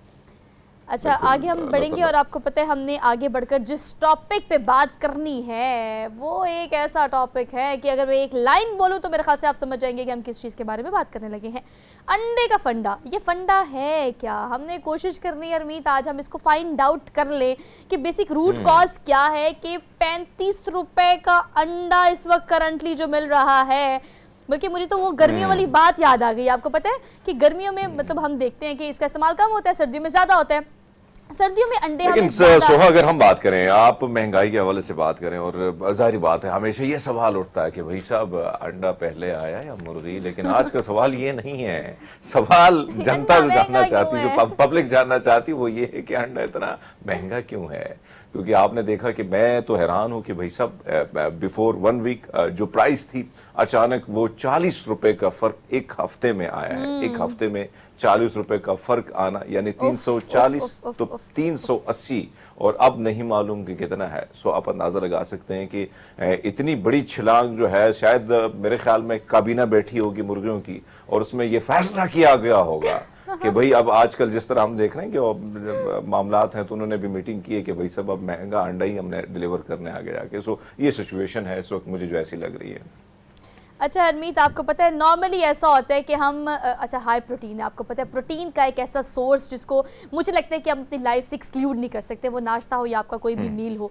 और आपको याद होगा कि अगर हम बात करते हैं घर में कुछ ना बनाओ तो हम कहते हैं चलो कोई बात नहीं आलू अंडे बना लेते हैं। लेकिन अब ये सीन भी करने से पहले आपको 1000 दफ़ा सोचना पड़ेगा, सोचना सिर्फ इसलिए पड़ेगा क्योंकि अंडा बहुत महंगा हो गया है। क्लेम जो है पोल्ट्री एसोसिएशन जो है ये इस हवाले से मुख्तलिफ सिटीज़ में जो बात हो रही है वो ये कि सैलाब के बाद सूरत हाल बहुत ज़्यादा ख़राब हो गई है, हम क्या करें। और सिचुएशन बहुत ज़्यादा इस तरह की है कि प्राइस बढ़ाने के मेरे ख्याल में सुधीर ग्राउंड पे भी है और आपको पता है कि आपको पीछे बहुत सारे अंडे और साथ में अंडों का जो डिस्ट्रीब्यूटर है वो भी मौजूद है। तो क्यों ना सुधीर से ही जान लेते हैं क्या जाने सुधीर से जानते हैं। सुधीर कैसे हैं आप देखिए ये अंडे जो बड़े नायाब हो चुके हैं लेकिन भाई साहब बड़ी ज्यादा मार्केट लगी हुई है, क्या वजह है? सर्दियां आती हैं अंडे महंगे, फिर उसके बाद और प्राइस ये भी नहीं कि सिर्फ एक दिन बल्कि ये मुसलसल जो है घंटों के हिसाब से ये अंडे महंगे। और इसकी क्या डिमांड ज्यादा हो जाती है या मुर्गी जो है उसने भी नखरे शुरू कर दिए बाजी? हाँ Harmeet, thank you so much. पहले तो आज हम बड़ी कूल ठंडी ठंडी सर्द सुबह आपको मुबारक कहते हैं, बहुत शुक्रिया आपने मौका दिया। अंडों की बात हो रही थी कि अंडा पहले आया या मुर्गी, लेकिन हमें अब लगता है कि अंडा और मुर्गी की कीमत में दौड़ लगी हुई है। एक दौर में जिस कीमत पे मुर्गी मिलती थी आज उससे ज़्यादा कीमत के ऊपर अंडों की कीमत है। तो इस वक्त आज का जो रेट है वो अंडों का 392 रुपये दर्जन है।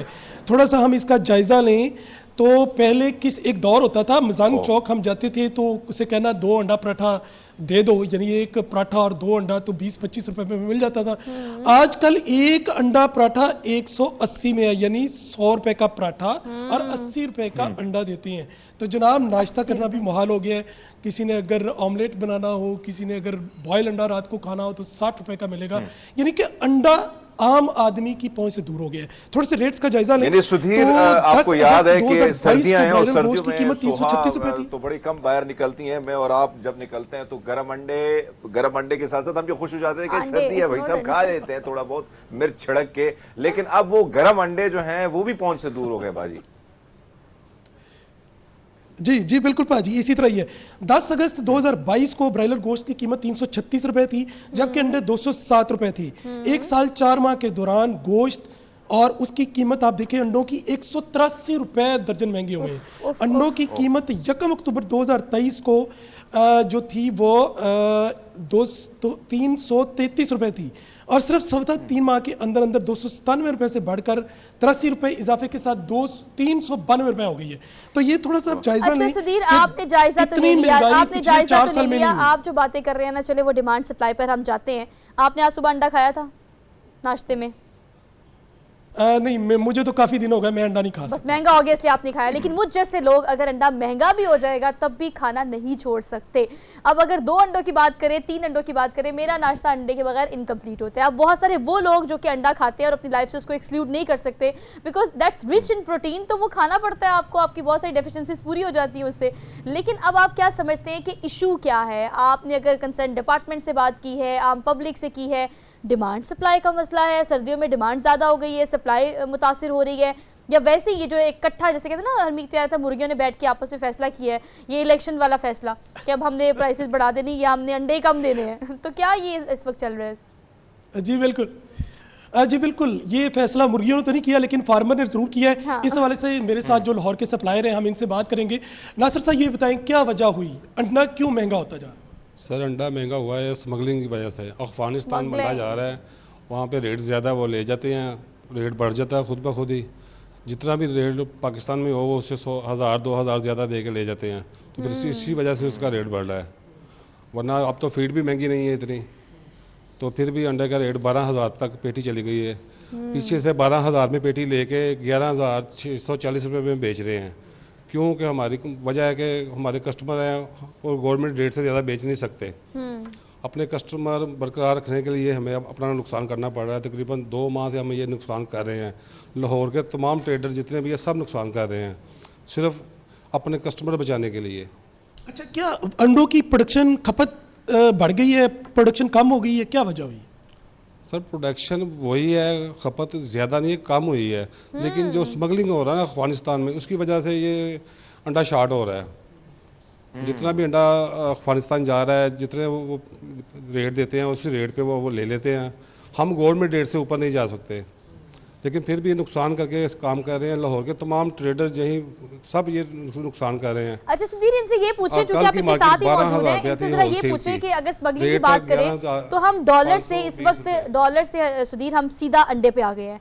पहले हम डॉलर स्मगलिंग की बात करते थे, अब हम अंडे स्मगलिंग की बात कर रहे हैं। आप क्या समझते हैं कि अगर ये बात कर रहे हैं कि ये सारा सबको पता है, तो ये जो पोल्ट्री एसोसिएशंस हैं, ये सो कॉल्ड, ये क्या इस हवाले से काम कर रही हैं? इकट्ठे होकर कोई आवाज़ उठाई है कि प्रोडक्शन भी, वो देखिए कह रहे हैं प्रोडक्शन तो उतनी ही है, बल्कि वो कह रहे हैं कि आपकी डिमांड कम हो गई है, उसके बावजूद भी प्राइसेस इतनी बढ़ी है। खैर इस टॉपिक को हमने कंडक्ट करके इस पर बहस करके चले नहीं जाना, इसका कोई हल भी तो निकालना है ना कि अगर आप प्राइसेस बढ़ रही हैं तो नीचे भी आनी चाहिए, कम भी होनी चाहिए अगर सब कुछ मौजूद है। तो क्या एसोसिएशंस मिलकर क्या कर रहे हैं? अच्छा, आपकी जो अंडों की कोई एसोसिएशन होगी, पोल्ट्री एसोसिएशन है, तो क्या अंडों की कीमतें बढ़ने पे, स्मगलिंग पे या इसके ऊपर कोई बात कर रही है गवर्नमेंट से या कोई मुतालबा कर रही है?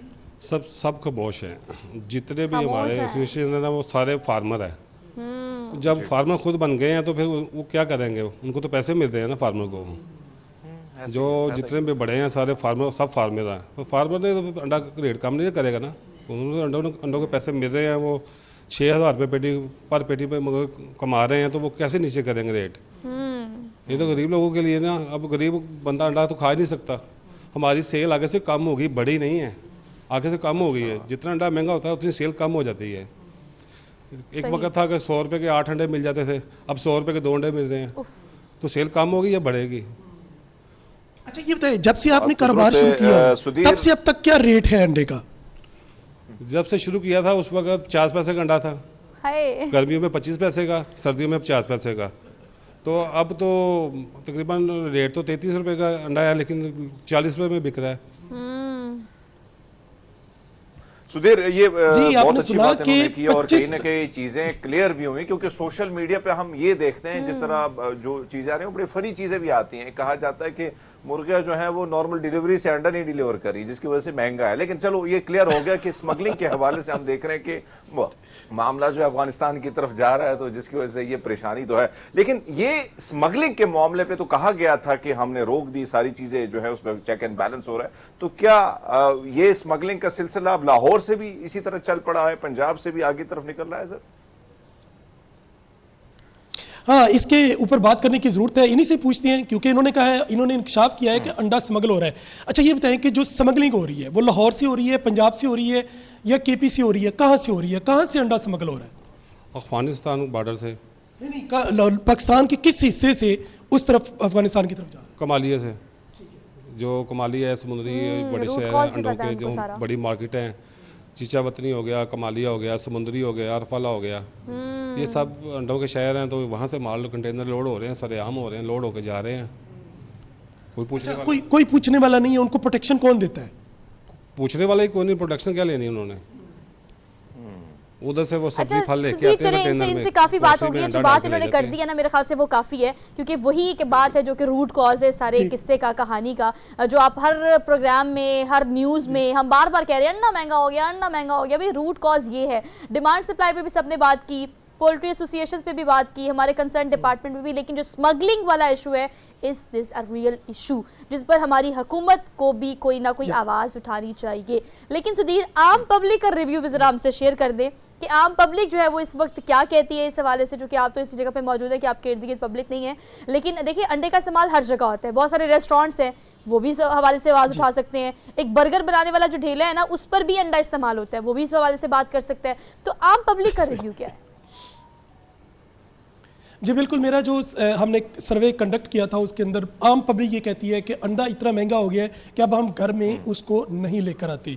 दुकानदारों का कहना था कि जहां वो रोज़ की जो बड़ी पेटी है जिसमें 1000 अंडा होता है वो 2 से 2.5 पेटियां बेचते थे, अब वो आधी पेटी से भी कम बेचते हैं। जो बर्गर्स पे बेचने वाले हैं, बर्गर की कीमत पहले जो 50-60 रुपए एवरेज होती थी, अब वो 150 रुपए का बर्गर है, सिर्फ वो अंडा और शामी टिक्की वाला। हाँ। ठीक है, अंडे वाला बर्गर जो कभी हम और आप अपनी अर्ली एज में 10 रुपए का लेके खाते थे, अब वो 150 रुपए का बर्गर है। अगर आप वो चिकन में ले तो आपको वो 250 रुपए का बर्गर मिलेगा। तो इसी तरह अगर आप कहीं जाके ऑमलेट वगैरह बनवाएं तो वो 70-80 रुपए में, क्योंकि घी भी महंगा है, 600 रुपए किलो घी है। जैसे मैंने बताया, अंडा पराठा मजंग में आम है, माल रोड पे मुख्तलिफ जगहों के ऊपर आप जाएं, जैसे हरमीत पाजी बता रहे थे कि रात को वो अंडा कहना एक अंडा देना, वो छील के उसको काट के उसके ऊपर नमक लगा के खाना, अब वो अंडा जनाब 60 रुपए का मिलता है। अच्छा, एक और चीज मेरे दिमाग में आ रही है, और वो 60 रुपए में भी उसको बड़ी मुश्किल है। जरा मुझे वो भी बताएं, क्योंकि जब हम नॉर्दर्न एरियाज जाते हैं ना तो वहाँ पर ऑलरेडी जब अंडा यहाँ 20 का था तब भी वहाँ 100 रुपए का मिलता था। बाबूसर टॉप पे जाए तो वहाँ पे हमने फैमिली में जब बैठे तो वहाँ तो उस वक्त भी इतना महंगा होता था। तो अब जब यहाँ पे हम 32 रुपए का, 33 रुपए का, 35 रुपए का, 40 रुपए का देख रहे हैं, तो वहाँ पर इस वक्त वहाँ का सर्वे, वहाँ की कोई रिपोर्ट है आपके पास? सूंघना होगा, करीब जाके खरीदना नहीं होगा, जो हालात हमें नजर आ रहे हैं। यानी आप अंदाजा लगा सकते हैं कि जहां से वो नारा लगाया कि गरम अंडे, तो आप वैसे देखें और वहां से चले जाएं। जो बर्गर है अंडे वाला बर्गर के, जैसे मेरे जैसा बंदा है तो उसको भूख लगती है तो उसने कहा चलो और कुछ ना सही तो ये अंडे वाला बर्गर ही खा लेते हैं भाई साहब। लेकिन वहां से भी अब हमें हाय खुशबू लेके निकलना होगा। भाई साहब हालात इस किस्म के हैं, नाजुक सूरत हाल है। आप ये कह सकते हैं कि मामला जो है अंडे का रेट इतना तेजी से बढ़ रहा है। अच्छा ये बताएगा, ये जो पॉलिटिशियन है कहीं ना कहीं इन पे भी इल्जाम, बहुत सारे सियासतदान जो बैठते हैं उन पे भी इल्जाम कि बहुत सारी पोल्ट्री फार्म इनकी होती हैं, ये जब चाहें तो, क्या उनसे भी आपने कुछ कभी मीटिंग्स वगैरह में तो आप जाते रहते हैं, पूछा है इससे? देखिए हरमीत, इसके हवाले से एक जो मार्केट में रूमर थी वो थी कि एक पॉलिटिशियंस जो हैं वो मुर्गी के रेट निकालती हैं, अंडों के रेट निकालती हैं, लेकिन इस हवाले से कोई ऑथेंटिसिटी न्यूज़ नहीं थी। लेकिन वो बहुत ज़्यादा उसको फ्लॉरिश किया गया, लेकिन ऐसी कोई बात नहीं थी। उनका बिजनेस ज़रूर था, लेकिन वो अकेले सारी मार्केट के ऊपर वो जो लीड है या रूल है वो नहीं कर सकते थे, क्योंकि यहाँ पे बहुत बड़े बड़े मगरमच्छ हैं। मैं आपको बताऊँ, आज अगर मुर्गी की कीमत 593 रुपये है तो मुर्गी की कीमत 560 रुपये भी है, यानी वो सरकारी रेट लिस्ट से कम पे भी बेच रहे हैं, और कहीं पे सरकारी रेट लिस्ट से 10-20 रुपये ज़्यादा भी बेच रहे हैं। लेकिन एक जो समझने वाली चीज़ है वो ये है कि जो 593 रुपये मुर्गी की कीमत है, जब आप उसको तैयार करवाएंगे तो वो तैयार आपको 660 रुपये में पड़ती है, क्योंकि 100 से 120 ग्राम वजन जो है उसका वो कम हो जाता है। और जो साफ़ी गोश्त होता है वो आपको बहुत महंगा पड़ता है। जब आप दुकानदार से कहें मुझे साफ़ी गोश्त दो तो वो आपको 700 रुपये से कम नहीं देगा। तो ये एक साइंस है जो यानी समझने की सुधीर जरूरत है। पाजी, मुझे ना गाहक कहीं बेचारे ना को कहीं पता इन नहीं चलता, सारे रोक हालात के को चले। मुझे लगता है कि कहीं ना कहीं बॉलीवुड की जो फिल्में हैं वो अक्कासी करती है हमारी सोसाइटी की। और आपको याद हो एक फिल्म की एक सीन था जिसमें वो बिरयानी खाने जाते हैं तो कबाब बिरयानी मिलती है, तो हम जब आप जाएंगे बर्गर का अंडा, बर्गर के वाला अंडा, तो हम कहेंगे भाई साहब एक लेयर ही लगा दो चम्मच खींच के, तो बस जायका ही लेना है, हमने स्वाद ही लेना है थोड़ा चलिए जी, बहुत। हम तो हालात बॉलीवुड इस से- किस्म के हमें नजर आ रहे हैं। बॉलीवुड से निकल आते हैं हॉलीवुड, बल्कि लॉलीवुड में आ जाते हैं। हालात तो हमारे वैसे ही ऐसे ही हैं, लेकिन खैर हमारा मकसद सिर्फ डिस्कशन करने का नहीं है। इसका रूट कॉज जो आज सुधीर ने डिस्कशन की उससे निकाला। होपफुली कि ये हुकाम वाला तक इसकी आवाज़ पहुंचेगी और एटलीस्ट कुछ बिल्कुल। नहीं तो आवाज़ पहुंचा देना ही हमारा इस वक्त मकसद है। इनिशिएटिव लेना, उस पर कोई इक़दाम उठाना वो अलग बात है, लेकिन मुतल्लिका महकमा जात और हमारी हुकूमत पंजाब अगर उन तक ये आवाज़ पहुंच जाती कि स्मगलिंग को किस तरह से रोका जाए, प्राइस को कंट्रोल किया जाए, तो मेरे ख्याल से इस पूरे सेगमेंट का मकसद पूरा हो जाता है। एक ब्रेक लेते हैं, वापस आते हैं ब्रेक के बाद। Keep watching good morning public.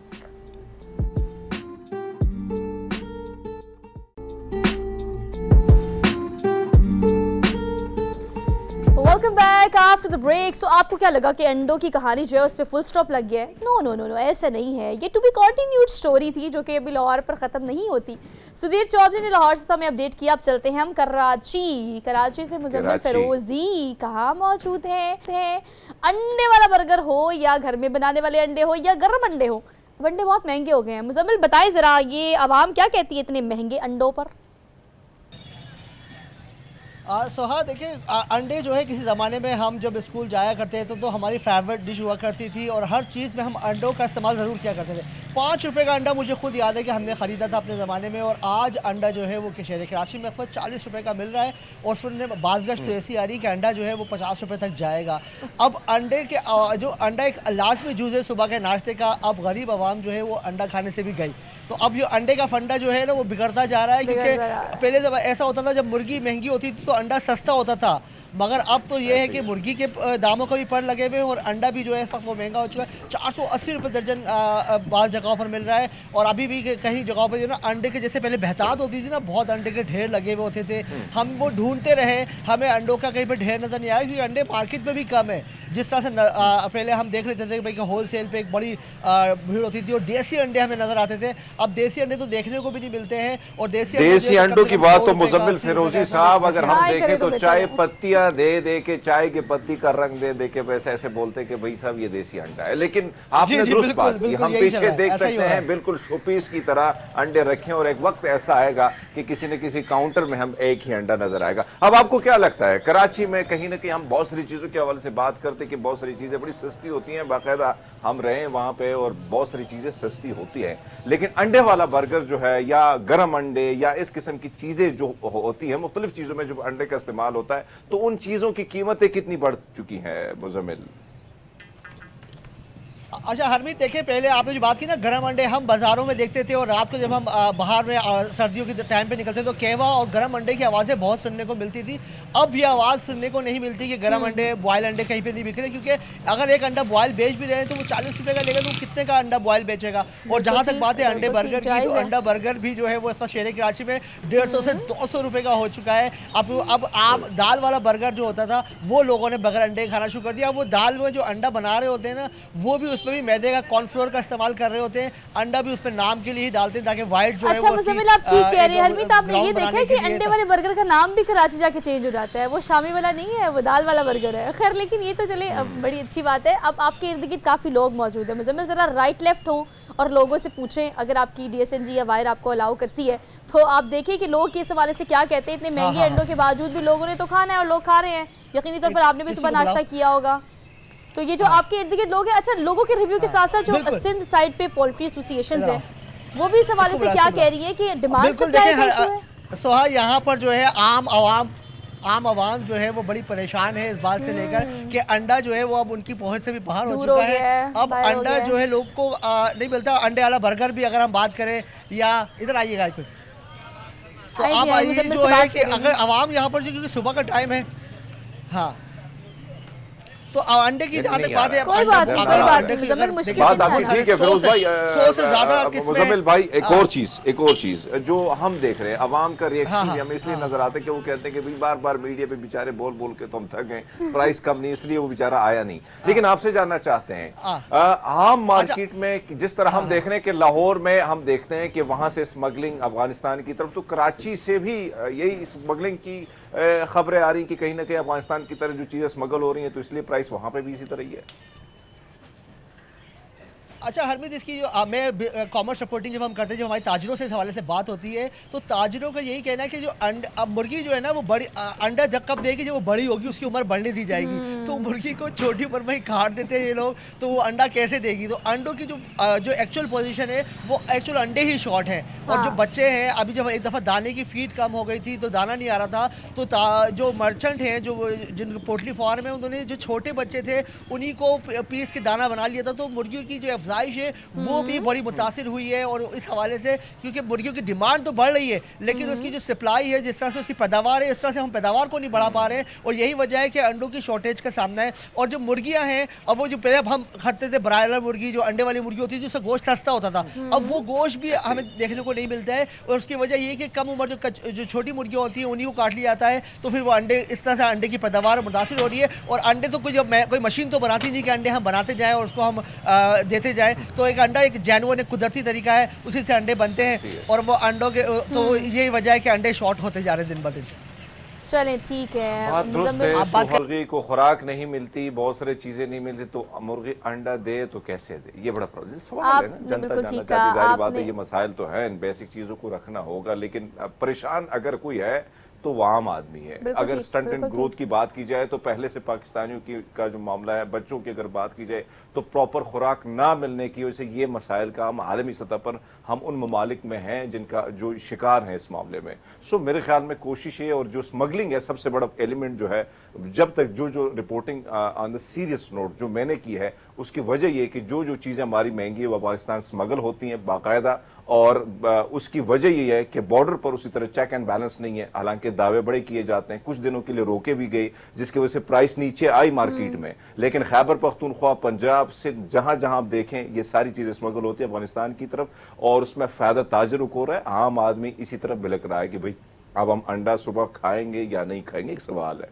बिल्कुल ठीक है, लेकिन आपको पता है इस सारी सिचुएशन में जिसने प्रोटीन की वजह से या किसी भी ग़िज़ाइयत के मामले की वजह से बच्चों समेत बड़ों ने कंज्यूम तो करना है, तो इस कंजम्पशन को तो नहीं रोका जा सकता ऑल दो, लेकिन कितना ज़्यादा ज़रूरी भी है कि आपके मील में अंडे का या उससे आने वाली प्रोटीन का होना कितना ज़्यादा ज़रूरी है, इस पर भी हम बात कर लेते हैं। मुजम्मिल बहुत शुक्रिया, आपने भी इस हवाले से डिटेल से हमें अपडेट किया। डॉक्टर समन इश्तियाक हमारे साथ स्टूडियोज़ में मौजूद हैं, माहिर ग़िज़ाइयत है, इनको आज के प्रोग्राम में हम वेलकम कहते हैं। अस्सलाम वालेकुम डॉक्टर समन।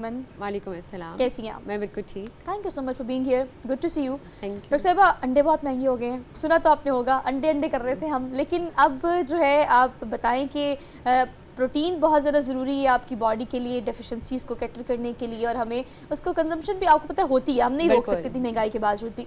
अंडे के पहले तो बताया कि क्या क्या फ़ायदे हैं, ख़ासतौर पर अगर आप सर्दियों में उसका इस्तेमाल करते हैं। अच्छा सोहा, बेसिकली ये होता है कि मौसम सरमा जब आता है तो अंडे का इस्तेमाल वैसे ही बढ़ जाता है, और बढ़ना भी चाहिए, क्योंकि अंडा जो है एक मुकम्मल गज़ा है। और मुझे लगता है कि अंडे के बगैर तो आपका ब्रेकफास्ट वैसे ही नामुकम्मल है। और अंडा बेसिकली एक मुकम्मल गज़ा होने के साथ साथ न्यूट्रिएंट डेंस है, इसमें हम प्रोटीन जो है वो बहुत पाई जाती है, और प्रोटीन से ही हमारी जो बॉडी है, हमारा बेसिकली जो बिल्डिंग ब्लॉक है वो प्रोटीन से। और प्रोटीन सिर्फ मसल मास के लिए नहीं, बल्कि हमारी स्किन के लिए, हेयर के लिए, नेल्स के लिए बहुत बेनिफिशियल है। तो इसमें प्रोटीन के साथ साथ बाकी विटामिन सी के अलावा तमाम न्यूट्रिएंट्स जो है वो इसमें पाए जाते हैं। डॉक्टर साहबा, अगर हम देखें अब जो मामला है, एक तरफ तो ये जो आम अंडा मिलता है इस हवाले से आप जैसे डॉक्टर साहबानी भी कहते हैं कि इसका इतना फायदा नहीं है, लेकिन हमारे जैसे जो आम लोग होते हैं खुश हो जाते हैं, अंडा खा लिया पराठे के साथ। लेकिन अब से जानना चाहेंगे, ये चीजें महंगी, ओमेगा 12 की बात की, दीगर अंडों की बात की, वो महंगे हो चुके हैं। कौन सी ऐसी चीज है कि कम से कम अब इसके, क्योंकि पहुंच से दूर हो चुके हैं ना, तो कौन सी खुराक साथ में रखी जाए ताकि जान बचे हमारी? अच्छा, बेसिकली जो अंडा है ना, इसका तो नेमक बदल कोई भी नहीं है। अंडे में एक वो कहते हैं ना, तमाम न्यूट्रिएंट्स, तमाम आपके विटामिन्स, मिनरल्स, ये सब कुछ पाए जाते हैं। इवन सबसे अच्छी बात इसमें ये है कि इसमें विटामिन डी है, और आपको पता है कि हमारी नॉर्मली और अनफॉर्चुनेटली हमारी डाइट में विटामिन डी नहीं पाया जाता, लेकिन जो अंडे की जर्दी है इसमें विटामिन डी पाया जाता है। तो इसीलिए कहा जाता है कि एक डेली बेसिस पे एक अंडा तो ज़रूर कंज्यूम करें। करना चाहिए। अच्छा ठीक है, एक और बात बताएं डॉक्टर साहबा, अगर हम, वैसे तो आपने कहा कोई मुतबादिल नहीं है, कोई नेमुल बदल नहीं है, हम इस चीज़ को मानते हैं और इस चीज़ पर डिनाई कर भी नहीं रहे, लेकिन फिर भी देखिए महंगाई बहुत ज़्यादा है। बिल्कुल, हमने अंडों के महंगे होने पे बहुत बात कर ली। बिल्कुल, अगर किसी अल्टरनेटिव पे हम जाते भी हैं, स्विच करते भी हैं, अवेलेबिलिटी ना होने की वजह से या ख़रीदे ना जाने की वजह से, तो प्रोटीन की डेफिशिएंसी को कवर करने के लिए या फिर अंडे की वजह, अंडे के अलावा अंडे की जगह क्या खाया जा सकता है, क्या कंज्यूम करना अच्छा सोहा, बेसिकली जो प्रोटीन है ना वो हमें मिलती ही एनिमल सोर्सेज से है या फिर दालों से। अगर जैसे आपने बताया ड्यू टू इन्फ्लेशन हर बंदा अफेक्ट हुआ है उससे, अगर तो आप अंडा नहीं कंज्यूम करते तो डिपेंड करता है कि आप सीड्स आते हैं, हमेशा मैं बात करती हूँ कि फ्लेक्स सीड्स, अलसी के बीज, तिल, ये अपनी डाइट में ज़रूर ऐड करें। ये ओमेगा 3 ओमेगा 6 भी हैं और इसमें भी प्रोटीन पाया जाता है अच्छी अमाउंट में, तो आप डेली बेसिस पे ये आप अपनी डाइट में किसी तरह कंज्यूम करवा सकते हैं। अच्छा लास्टली ये भी बता दें कि अब हम अंडों की इतनी बात कर रहे हैं तो हमें एक तो होता है कि एक्सेस भी बहुत बुरी होती है बाजू का चीज़ों की, और कितने आपको अगर प्रोटीन की कमी को पूरा करना है या आपको वैसे भी अगर आपने अंडा एक दिन में खाना है, तो कुछ लोग तो देखिए मेरे जैसे लोग हैं जो कि 3 टाइम भी अगर आप देंगे, तीनों मील में देंगे तो मैं खा लूँगी, क्या इसकी होनी चाहिए क्वांटिटी?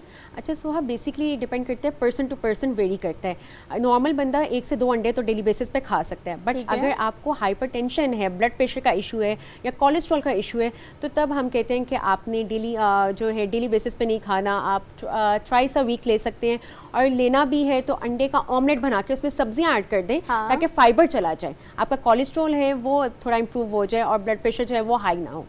अच्छा, इसके अलावा अगर हम अंडे की बात करें तो आप क्या समझती हैं कि इसकी क्या फॉर्म बेस्टेस्ट फॉर्म होती है टू टेक इट? क्योंकि हमें देखें ना, अब हमने इटालियन भी खाना है, पाकिस्तान भी खाना है, मशरूम भी डाल देने अंदर, हमने सब्जियां भी डाल देनी जो कि समटाइम अच्छी भी होती हैं, लेकिन एक फ्राइड अंडा देखें तो फिर वो फ्राई तो फ्राई होता है ना, किस फॉर्म में बेस्टेस्ट होता है टू कंज्यूम? अच्छा सोहा, सबसे बेस्टेस्ट जो होता है वो फिर ऑमलेट के फॉर्म में होता है। उसमें ये होता है कि आप उसमें वेजिटेबल्स ऐड कर देते हैं तो वो फाइबर चला जाता है, या आप बॉइल्ड फॉर्म में भी ले सकते हैं, बट ये होता है कि अगर आप किसी हेल्दी चीज़ का भी एक्सेस अमाउंट में इस्तेमाल करते हैं तो वो भी अनफॉर्चुनेटली आपकी बॉडी पे, आपकी सेहत पे अनहेल्दी इफेक्ट्स डालता ही डालता है। तो आप ये इसको वंस अ डे कंज्यूम कर सकते हैं, या बॉइल्ड फॉर्म में या ऑमलेट की फॉर्म में। और अगर आप फ्राई लेना भी चाहते हैं तो आपका डिपेंड करता है कि आपके कुकिंग मेथड्स क्या हैं, आप कौन सा ऑयल और कितना ऑयल जो है वो यूज़ कर रहे हैं, ये बहुत डिपेंड करता है। ऑलराइट डॉक्टर साहिबा, थैंक यू सो मच। किस तरह से अंडे को जो है वो अपनी ज़िंदगी से एक्सक्लूड हम नहीं कर सकते। अगर बेकरी आइटम्स की बात करें, बहुत सारी रेसिपीज़ की बात करें, तो अंडा लाजमी शामिल होता है। और अब मेरे ख्याल से वो जो अंडा है ना, वो हमें जो बचपन में कहा था ना कि क्या मिला है, क्या नंबर मिले हैं, तो अक्सर बच्चे कहते थे अंडा मिला है। मेरे ख्याल से वही अंडा है जो हमें मुफ्त मिल सकता है, इसके अलावा तो कोई अवेलेबिलिटी नहीं है। एक ब्रेक लेते हैं, वापस आते हैं ब्रेक के बाद।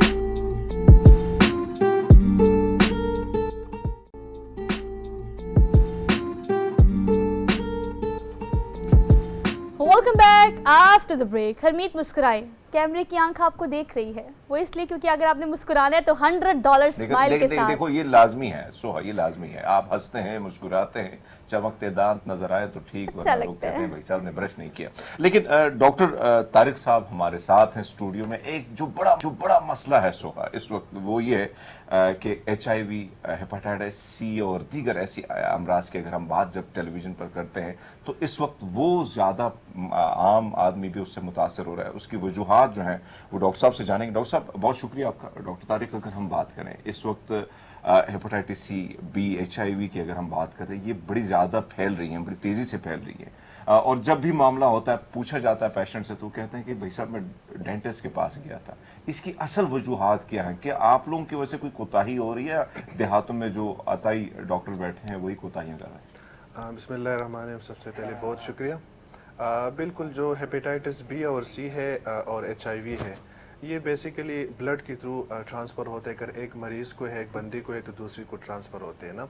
तो डेंटिस्ट्री इसलिए ज़्यादा इस वजह से होते हैं कि हमारा जो पेशेंट के साथ डायरेक्टली कांटेक्ट होते हैं, तो जाहिर सी बात है हमने उसकी मुंह में काम करना होता है, उनकी जो फ्लूइड्स होते हैं, इनकी जो ब्लड होते हैं, वो हमारे इंस्ट्रूमेंट पे लग जाते हैं। अगर इस इंस्ट्रूमेंट को फॉर एग्जांपल हमने स्टेरिलाइज नहीं किया, हमने उसकी सफाई का ख्याल नहीं किया, हमने स्टेरिलाइजेशन का ख्याल नहीं रखा, तो वही इंस्ट्रूमेंट हम दूसरे पेशेंट पे इस्तेमाल करेंगे। तो जहाँ पर जो वायरस थी वो इस पेशेंट से वहाँ पे चले गए और वो पेशेंट उसको हेपेटाइटिस बी और सी लग जाते हैं। हमारा सबसे जिस तरह आप लोगों ने क्वेश्चन किए, जो हमारे गाँव में और जो जितने आजकल लोग हैं, ये जो डेंटल क्वेक्स है, ये जो टेक्नीशियन है, इनका सबसे है कि ये लोग स्टेरिलाइजेशन का ख्याल नहीं रखते। उसने इंस्ट्रूमेंट यूज किया और एक तो ये हिस्ट्री भी नहीं देते, हालांकि सबसे पहले जो मेन चीज ये है कि आपको हिस्ट्री देनी चाहिए।